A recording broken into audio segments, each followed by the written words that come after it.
বন্ধুরা, Kawasaki Ninja H2R কে বিশ্বের সবথেকে গতিশীল সুপার বাইক বলা হয়, যেটা তুরস্কের ওসমান গাজী ব্রিজের উপরে 400 কিলোমিটার প্রতি ঘন্টার গতি তুলে একটা বিশ্ব রেকর্ড গড়েছিল।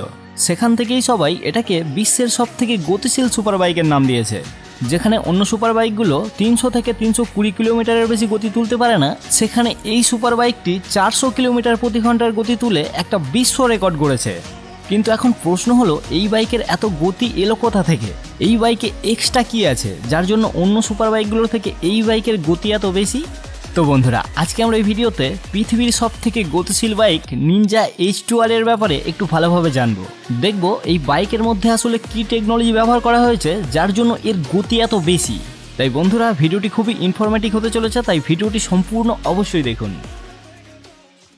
এই বাইকে 998 সিসির ইনলাইন 4 সিলিন্ডার ইঞ্জিন ব্যবহার করা হয়েছে, যেটা সাধারণত অন্য সব সুপার বাইকগুলোতেও এইরকম ইঞ্জিন ব্যবহার করা হয়, কিন্তু সেগুলোর টপ স্পিড এর মতো এত বেশি নয়। এই বাইকের টপ স্পিড এত বেশি হওয়ার পিছনে সব থেকে বড় দুটো কারণ রয়েছে। প্রথম কারণ, র্যাম এয়ার ইনটেক, মানে যেটাকে বাংলায় বললে হবে বাতাসকে ঠেসে ভরা। ব্যাপারটা একটু বুঝিয়ে বলি।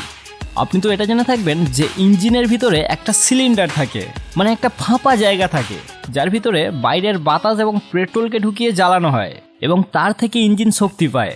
এখানে এই সিলিন্ডারের ভিতরে যত বেশি পেট্রোল জ্বালানো হবে, মানে যত বেশি আগুন জ্বালানো হবে, ইঞ্জিন তত বেশি শক্তি পাবে। কিন্তু এখানে সমস্যা হলো, বেশি পেট্রোল দিলেই কিন্তু বেশি আগুন জ্বলবে না, কারণ বেশি আগুন জ্বলার জন্য বেশি অক্সিজেনেরও প্রয়োজন। হ্যাঁ, আমাদের মানুষের বেঁচে থাকার জন্য যেমন অক্সিজেনের দরকার, তেমনই আগুন জ্বলার জন্য অক্সিজেন দরকার। আপনি একটা পরীক্ষা করে দেখতে পারেন, যদি আপনি একটা মোমবাতি জ্বালিয়ে সেটাকে একটা গ্লাস চাপা দেন, তাহলে দেখতে পাবেন মোমবাতিটা কিছুক্ষণের মধ্যে নিভে যাবে। এর কারণ হলো, গ্লাস চাপা দিলে ওই আগুনের শিখাটা বাতাস থেকে আর অক্সিজেন নিতে পারে না, যার ফলে সেটা নিভে যায়। আবার আপনি এটাও দেখে থাকবেন, যখন আমরা উনানে রান্না করতাম, তখন উনান নিভে নিভে আসলে বাইরে থেকে কোনো কিছু দিয়ে হাওয়া করলে আবার উনানটা ভালোভাবে জ্বলে উঠতো। এখানে এই উনানের ভিতরে বাতাস করা মানে উনানের ভিতরের আগুনকে বাতাস থেকে বেশি পরিমাণ অক্সিজেন নিতে সাহায্য করা, কারণ বাতাসের মধ্যেই তো থাকে অক্সিজেন। তাই বেশি বাতাস দেওয়া মানে আগুনকে বেশি অক্সিজেন পেতে সাহায্য করা। ঠিক সেই রকমই ইঞ্জিনের ভিতরে বেশি পেট্রোল জ্বালানোর জন্য বেশি বাতাসের প্রয়োজন। যদি আপনি ফাঁকা কোনো জায়গায় আগুন জ্বালান, তাহলে তো চারিদিকেই অক্সিজেন রয়েছে, তাই সেখানে অক্সিজেন আলাদা করে দিতে হয় না। কিন্তু এই ইঞ্জিনের সিলিন্ডারের ভিতরে তো চারিদিক থেকে বন্ধ, তাই সেখানে আগুন জ্বালাতে গেলে আলাদা করে বাতাসটাকেও তার ভিতরে ঢোকাতে হবে।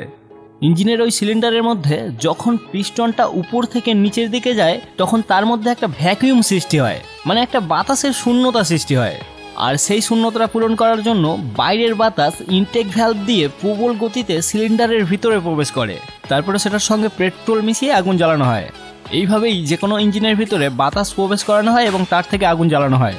কিন্তু সমস্যা হলো, এই প্রক্রিয়ায় একটা সীমিত মাত্রায় বাতাস ইঞ্জিনের ভিতরে ঢোকানো যায় এবং একটা সীমিত মাত্রায় আগুন জ্বালানো যায়, যেটা একটা সাধারণ বাইকের জন্য তো ঠিক আছে, কিন্তু যখন একটা পাওয়ারফুল সুপার বাইক বানানো হবে, তখন ওই প্রক্রিয়ায় নেওয়া বাতাসও কম পড়ে যাবে।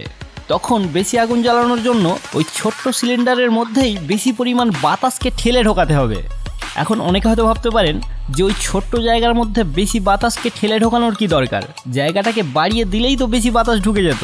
কিন্তু না বন্ধুরা, সেই জায়গাটাকে বাড়ানোরও একটা সীমা আছে।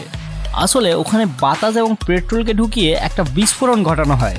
সেই বিস্ফোরণের চাপেই পিস্টনটা নিচের দিকে সরে যায়, আর সরে গিয়েই পিস্টনের নিচে থাকা একটা ক্রাঙ্কশাফট নামক রডকে ঘোরানো হয়, আর এইভাবেই ইঞ্জিন চলে। তাই এখানে ওই বিস্ফোরণের যত বেশি চাপ থাকবে, পিস্টনটাকে তত জোরে নিচের দিকে ঠেলবে, আর তার ফলে পিস্টনটাও ক্র্যাঙ্কশাফটকে তত জোরে ঘোরাবে। এইভাবেই ইঞ্জিন বেশি শক্তিশালী হবে। তাই এখানে যদি বেশি বাতাসের জন্য ওই জায়গাটা বাড়ানো হয়, তাহলে বিস্ফোরণের চাপটা অনেক কমে যাবে, যার ফলে বেশি আগুন জ্বালিয়েও আলটিমেট কোনো লাভ হবে না। তাই আমাদের দরকার ওই ছোট্ট জায়গার মধ্যেই বেশি আগুন জ্বালিয়ে বিস্ফোরণের চাপটা বেশি তৈরি করা। আর বেশি আগুন জ্বালাতে গেলে বেশি পেট্রোলের সঙ্গে বেশি বাতাসও দরকার, মানে বেশি অক্সিজেনও দরকার। বেশি পেট্রোল তো দেওয়া যাবে, কিন্তু বেশি বাতাস দিতে গেলে সাধারণ অবস্থায় ওই জায়গায় যতটা বাতাস ধরে, তার থেকে বেশি বাতাস ঢোকাতে গেলে বাইরে থেকে আলাদা করে চাপ দিয়ে বাতাসটাকে ঢোকাতে হবে। যেমন পাবলিক বাসগুলোতে কন্ট্রাক্টর যেমন করে, বাসের ভিতরে একটুও জায়গা না থাকা সত্ত্বেও কন্ট্রাক্টর বলে, উঠে আসুন, ভিতরটা পুরো ফাঁকা।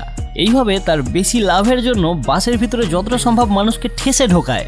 ঠিক সেই রকমই ইঞ্জিনের ভিতরে যত বেশি ঠেসে বাতাস ঢোকানো যাবে তার ভিতরে তত বেশি পেট্রোল জ্বালানো যাবে এবং তার থেকে তত বেশি শক্তি পাওয়া যাবে।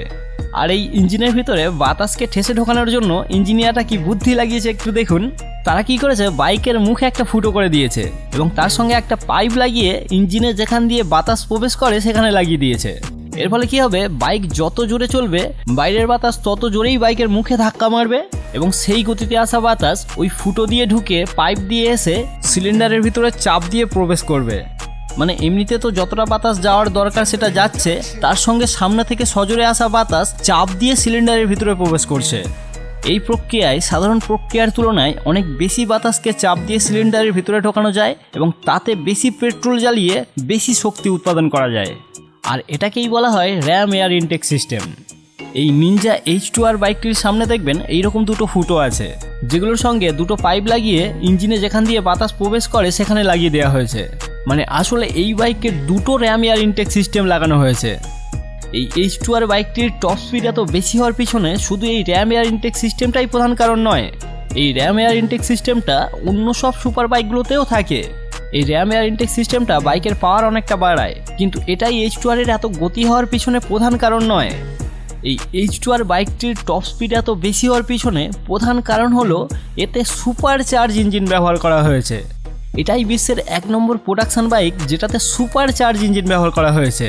এবার একটু ভালো করে বোঝাই এই সুপার চার্জ ইঞ্জিনটা আসলে কি এবং কিভাবে কাজ করে।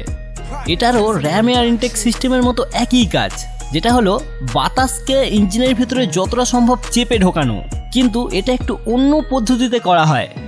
মানে র্যাম এয়ার ইনটেক সিস্টেমে সাধারণ প্রক্রিয়ার তুলনায় একটু বেশি বাতাসকে ইঞ্জিনের ভিতরে চেপে ঢোকানো যায়, কিন্তু আমরা যদি তার থেকে আরও বেশি বাতাসকে ইঞ্জিনের ভিতরে চেপে ঢোকাতে চাই তাহলে আমাদের লাগাতে হবে এই সুপার চার্জ সিস্টেম।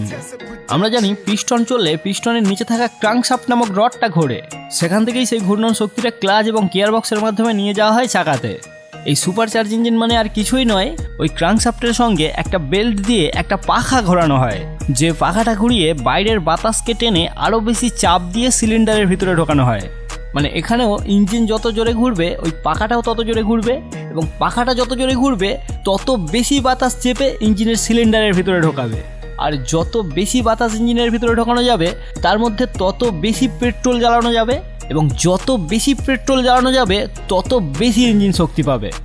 কিন্তু এটা করতে গিয়ে একটা সমস্যা এসে যায়, সেটা হলো এই প্রক্রিয়ায় বাতাসকে প্রচণ্ড পরিমাণে কম্প্রেস করে, যার ফলে বাতাস প্রচণ্ড পরিমাণে গরম হয়ে যায়, যে অবস্থায় ইঞ্জিনের ভিতরে পাঠাতে গেলে পেট্রোল মেশালেই স্পার্ক করার আগেই হয়তো আগুন জ্বলে যেত।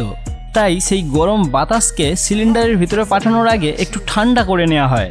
ঠান্ডা করার জন্য ইঞ্জিনে বাতাসটা ঢোকার আগে একটা কুলার লাগানো থাকে, মানে কম্প্রেস হয়ে বাতাসটা সেই কুলারের মধ্যে যায়, সেখান থেকে কিছুটা ঠান্ডা হয়েই তারপরে ইঞ্জিনের ভিতরে যায়।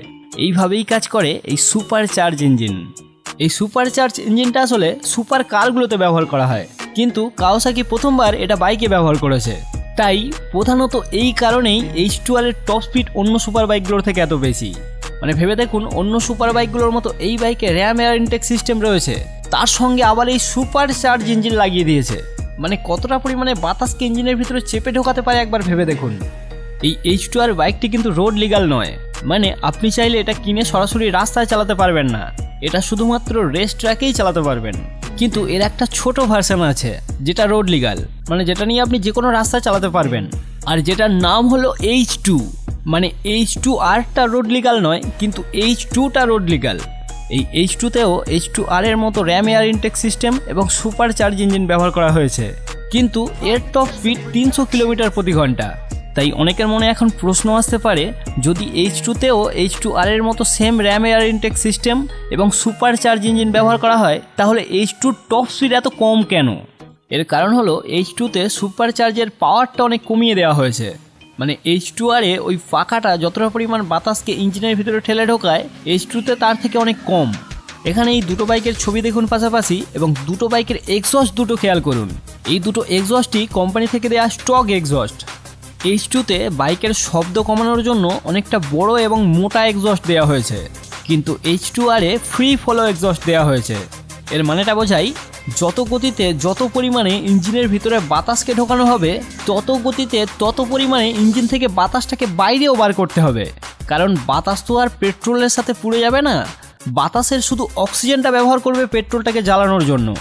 তাই বাতাসটা কাজে লাগার পরও সেটা কার্বন ডাই অক্সাইড হয়ে এক্সস্ট দিয়ে বাইরে বার হবে।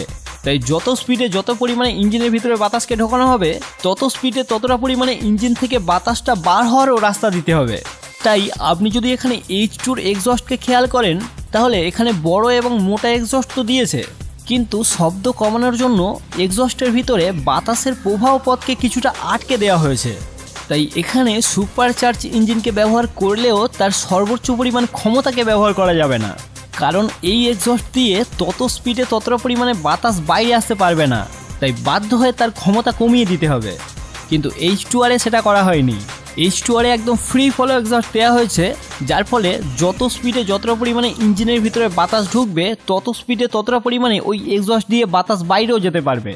কারণ এই ফ্রি ফলো এক্সস্টের ভিতরে বাতাসের প্রবাহ পথকে কোনো রকমভাবে আটকানো হয় না। কিন্তু এটা করলে আবার বাইকের আওয়াজ অনেক বেশি হয়ে যাবে, যার ফলে সেটা রোডে চলার পারমিশন পাবে না।